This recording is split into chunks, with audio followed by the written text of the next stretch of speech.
Good morning. Today's video is all about composting. But first, I'm going to mow.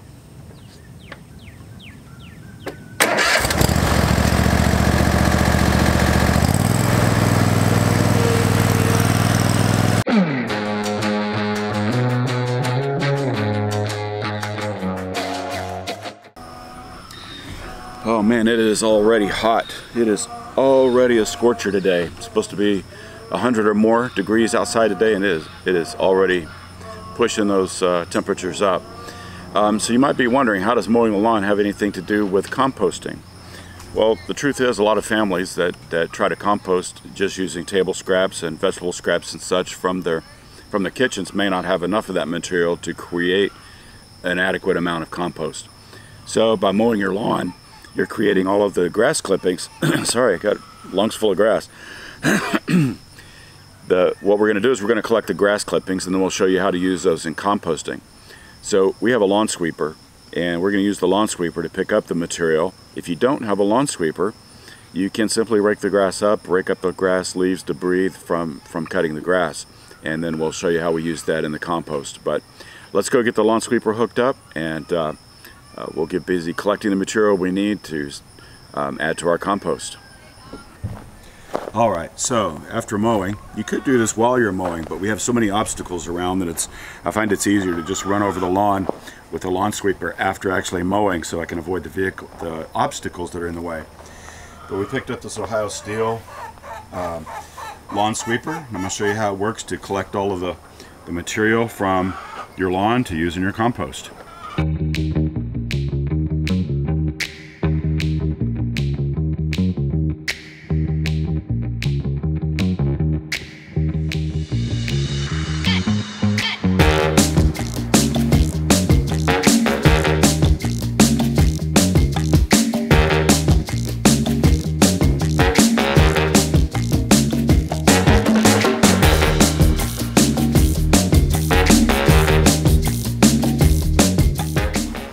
So after just a couple of passes through the lawn out there in our backyard here at the farm, we have quite a bit of grass and twigs, and there are even some chicken feathers in there from where we processed chickens just a couple of weeks ago, which are a great addition to the compost.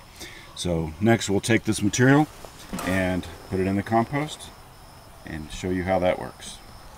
These are the compost bins that are behind our greenhouse, and I brought the sweeper back here with all the grass clippings and things in it. So first I'm going to dump this, and we'll dump that, and then we'll get busy working on this compost. So on this lawn sweeper, what I really like about it is all you have to do is tilt this up, and voila, the material is dumped out of it right there. So let's just move this out of the way. And there's the grass clippings we're going to use to add to our compost. Alright, so I've got my handy fork, I've got my water hose, I've got the material to go in the compost. So here we go. What I'm going to do first is I've already got some leaves and there's some shavings from the chicken brooders and just some debris there on the bottom. Keep the material up off the ground a little bit. I'm going to grab some of this material that the lawn sweeper picked up, all the grass clippings. And the grass clippings, we're going to just kind of spread that out on here, like so. And then, in the compost next to it, this bin, we're going to add some more material. Looks like that is some of the asparagus material, and I'll grab some of the grass and things from the last time we did this. Just kind of spread all this out like so. So I've got a layer there, and then I'm going to take the water hose and I'm going to get all that nice and wet.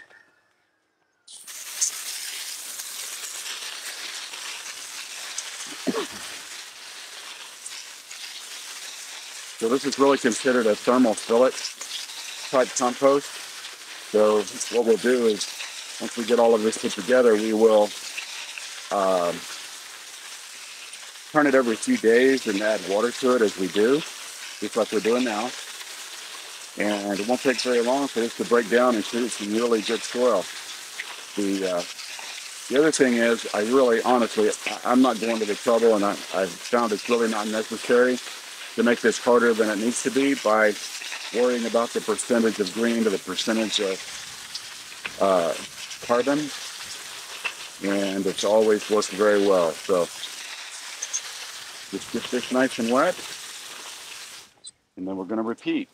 But since I've already got some grass there on the top, I'm going to add a little bit more of the material from the pile next door. Now, this compost was just started, so this has not broken down very far yet, but it won't take it long at all. So get a little bit of the material from that compost, and then back to the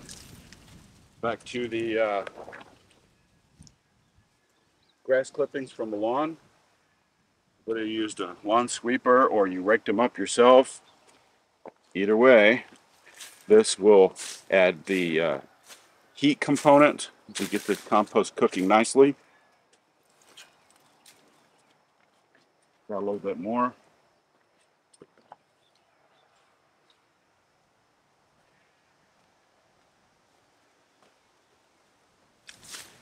Oh, there's some of those chicken feathers.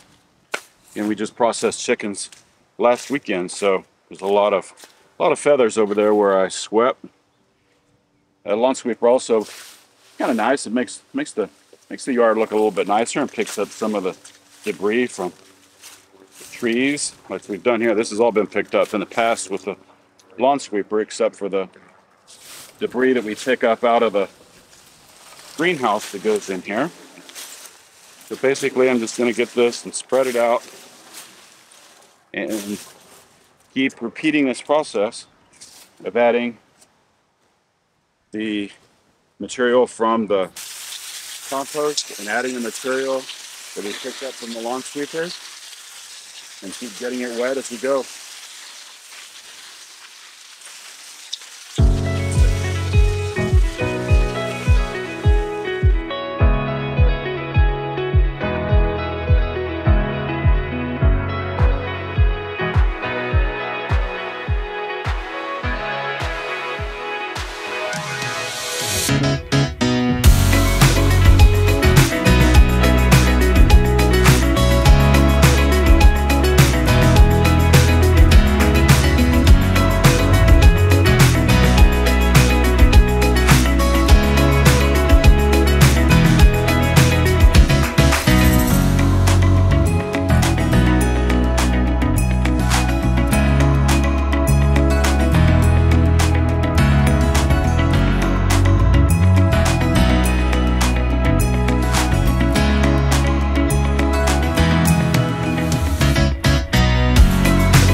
It's a little bit of work to create this soil, but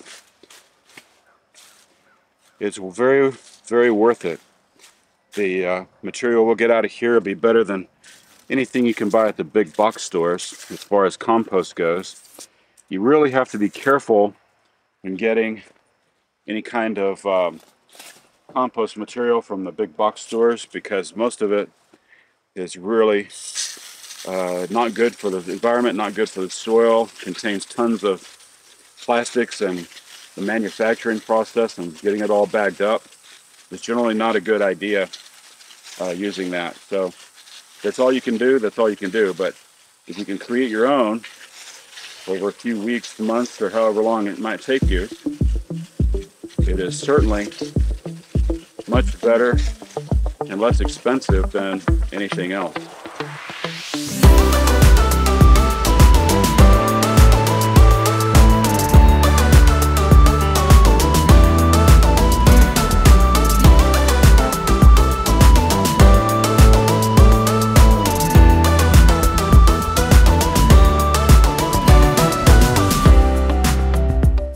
Stack this in smaller piles, it's easier to manage, easier to work with. A lot of people that do the composting are worried about making this or putting this into a cone shape. What that's doing. The cone shape basically is funneling the temperatures and the heat and everything up inside of the compost to help everything break down faster and to activate the microorganisms. So that's another point of making your own compost are the microorganisms. Most of the things that you're going to buy in the big box stores, a lot of that material is just dead. It's innate. It has little or no microbial life that your soil and your plants need. So it's again just so much better when you can make it yourself. And as expensive as materials and things are, and I don't know, some places you may have a hard time even finding compost, but it's better, like I said, it's better for you, better for the environment, and it's part of Earth's gym. I get a little bit of a workout moving this material around and creating my own soil.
With each layer, I just continue to layer that and continue to get it wet. So by being wet, but not like a lake, that everything just got nice and moist, again, it will activate the organisms that will break all this material down. So the same concept applies in those tumblers that you get at the, from garden centers and things, those composting tumblers that you buy. The same thing applies with those, just putting things in layers, but it does the turning for you. But putting a good array or variety of material, including leaves and grass clippings and your chicken feathers from your homestead and all of these materials you save up to build your compost. And again, that'll end up being quite a bit of soil, just that bit right there.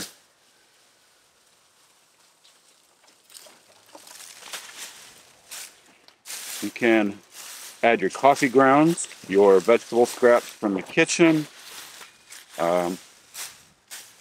just about any organic material is great for this.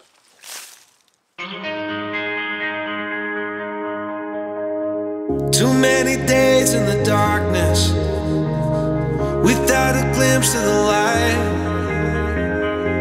Running tired and broken and scared, but I swear I'll never give up the fight. I see you broken and beat, head pulled down over your eyes. Every part of you wants to surrender, but darling, you were meant to survive. Part of the idea of thermophilic or compost that gets really hot is that you can depend on it to break down, the microorganisms will break down any pathogens, contaminants, and those kind of things that might be in any of the material. And when you get your compost up to typically 130, 140, something like that, you will also destroy the weed seeds.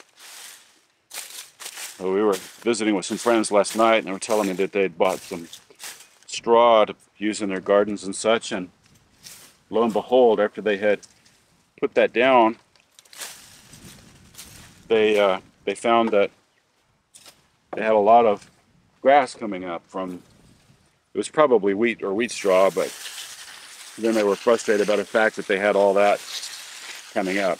You can see here we also had, in this pile that I'm getting the material from, we had a lot of chicken manure from the brooder boxes where we raised the meat birds and our next batch of laying hens. So there's also quite a bit of chicken manure in this. The chicken manure, cow manure, horse manure are all good things to add to it. I do prefer, if I'm going to add horse or cattle manure, that I know the source and know that it didn't have any chemicals or antibiotics or those kind of things that the animals might have been treated with. So trying to keep as much of those kind of contaminants out of your system as you can is a really good idea. Whatever ends up in your soil ends up in you. If you're planting and growing your own food, as many people are these days, you really don't want a lot of contaminants, poisons, pesticides, herbicides, and those kind of things in your system. So keep it simple. Keep those things out of your systems. And use all this free material. I mean, why not? It's a great opportunity to get some exercise, build some soil, sequester carbon, and build your own soil for your beds. So pretty easy to do.